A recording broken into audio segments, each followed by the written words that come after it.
इस कहानी का उद्देश्य किसी की भावनाओं को ठेस पहुंचाना नहीं है, बल्कि मनोरंजन करना है। इसे अन्यथा ना लें। भगवान ने खुद हमारा रिश्ता बनाया था। मेरी आवाज़ निकल गई। आह, धीरे। यह हमारी ज़िंदगी का बेहतरीन पल था। कहानी बहुत ही इंटरेस्टिंग और रोमांटिक है दोस्तों। इसे बनाने में बहुत मेहनत लगती है। अगर आप चैनल पर नए हैं तो चैनल को सब्सक्राइब ज़रूर कर लीजिए। मेरा नाम नीति है। मेरी उम्र 25 साल है। मैं उत्तम नगर गाँव की रहने वाली हूँ। मेरे पिताजी गांव में एक छोटे से किसान हैं। घर की आर्थिक स्थिति अच्छी नहीं थी, जिसके कारण मेरी पढ़ाई 8वीं के बाद नहीं हो पाई। जब मैं 18 साल की हुई तो मेरे पिताजी ने मेरी शादी करवा दी। मेरे पति की उम्र 30 साल थी। मेरा पति शहर में एक छोटी सी नौकरी करता था, जिससे घर का गुजारा बड़ी मुश्किल से होता था। इसलिए मैं दूसरों के घरों में घरेलू काम करती हूँ, जिससे घर का गुजारा ठीक ठीक चल जाता था। कुछ साल पहले मेरी एक अंकल से पहली मुलाकात हुई थी। उनकी उम्र लगभग 62 साल थी। वो रिटायर थे। उनके दोनों बेटे किसी दूसरे शहर में रहते थे। मैं उनके घर में झाड़ू पोछे का काम करती थी। आंटी ज़्यादातर अस्वस्थ ही रहती थी, इसलिए कभी कभी मैं उनका खाना बना दिया करती थी, जिससे मुझे अतिरिक्त आमदनी हो जाती थी। मैं पहले दिन साफ़ सफाई के लिए जब अंकल के घर गई तो उस वक्त अंकल सोफ़े पर बैठे थे। मैं बिना कुछ कहे सोफ़े के नीचे से कचरा निकालने लगी। उस वक्त मेरी साड़ी अस्त व्यस्त थी। मेरा उस तरफ ध्यान नहीं था। मैं घुटनों के बल बैठकर कचरा निकाल रही थी। अंकल अपनी उम्र का लिहाज न करते हुए चोरी चोरी मुझे देख रहे थे। इस बात का मुझे कोई भान नहीं था। मैं अपना काम निपटा कर वहाँ से निकल गई। पहले दिन हम दोनों के बीच कोई बात नहीं हो पाई थी, या कहो कि हम दोनों ने ही आपस में बात करने की कोई कोशिश नहीं की थी। मुझे आंटी ने रखा था, इसलिए मैंने आंटी से पूछकर ही सारे काम कर दिए। दूसरे दिन पहुंची तो अंकल ने मुझसे मेरा परिचय पूछा। मैं उनकी नज़रों को भाप गई और मैंने हंसते हुए उनकी तरफ देखा और अपना परिचय देते हुए अंकल को बताया। मेरा नाम नीति है अंकल जी। अंकल, बड़ा प्यारा नाम है। अंकल, तुम काम बहुत अच्छे से करती हो। अंकल की बातें सुनकर मेरे चेहरे पर खुशी की लहर दौड़ गई थी। 2 दिन यूं ही चलता रहा। तीसरे दिन अंकल बोले, मैं सुबह जल्दी उठता हूँ, इसलिए तुम आधा घंटे जल्दी आया करो। लेकिन हकीकत कुछ और ही थी।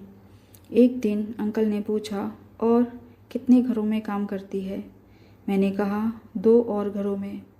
इसीलिए उन्होंने एक बड़े की हैसियत से मुझे आगाह भी किया था कि तुम झुक कर काम करती हो तो लोग तुझे घूर कर देखते हैं। ये तेरे लिए अच्छा नहीं है। उनकी बात को मैंने समझ लिया था और स्वीकार भी कर लिया था। उनकी इस बात से मुझे अंकल ठीक आदमी लगे। फिर देखते ही देखते हम लोगों के बीच बातचीत का सिलसिला अच्छा चलने लगा था। हम दोनों एक दूसरे से अपनी सारी बातें करने लगे थे। हमारा रिश्ता सहज रूप से उम्र के लिहाज से बाप बेटी का ही हो सकता था, मगर उम्र ने हमारे बीच कुछ और ही रिश्ता बना दिया था, जिसे हम दोनों ने मन ही मन स्वीकार लिया था। मैं उनके पास बैठ जाती और अपना दुखड़ा उनके सामने रोती तो अंकल एक बड़े की हैसियत से मेरे सिर पर हाथ फिरा देते थे। इस तरह से हमारे बीच नज़दीकियाँ बढ़ गई थीं। हम लोगों की रोज़ाना मुलाकात होती थी। खूब सारी बातें होती थीं। वे मुझे पैसों से भी मदद कर देते थे। इसी वजह से शायद हमारा रिश्ता काफ़ी गहरा हो गया था। अब मैं अंकल से खुलकर मिलने लगी थी। हमारे बीच की बातों में ऐसा लगता था कि मैं उनकी सगी जैसी ही हूँ।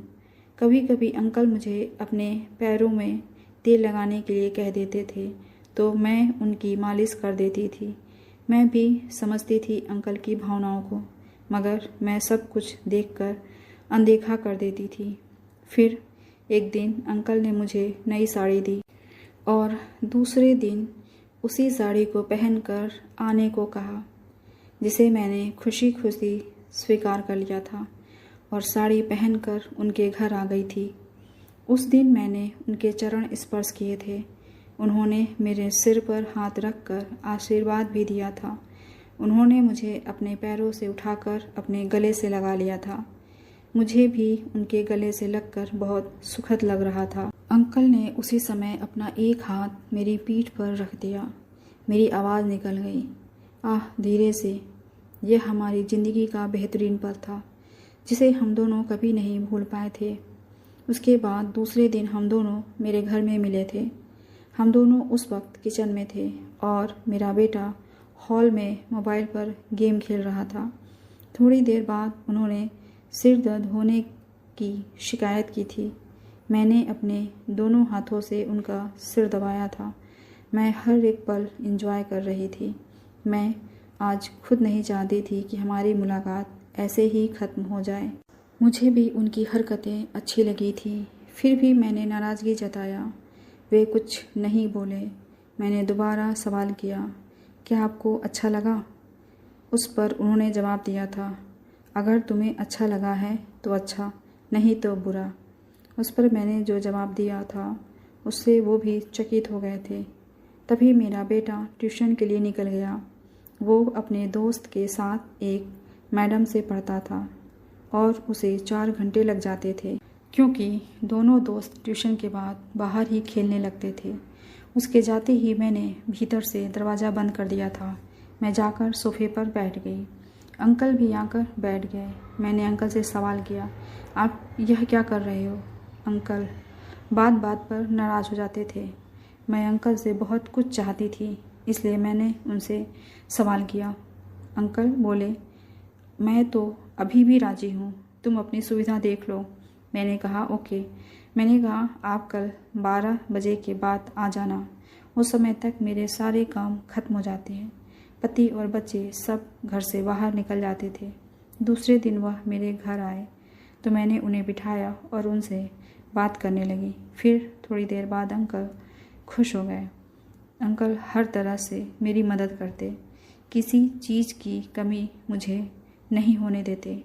मेरे बेटे का एडमिशन भी अच्छे स्कूल में करवा दिए थे। सब कुछ ठीक चल रहा था। मेरे जीवन में भगवान ने खुद हमारा रिश्ता बनाया था। कैसी लगी आपको ये कहानी? कमेंट करके ज़रूर बताइएगा। मिलते हैं अगली कहानी के साथ। धन्यवाद।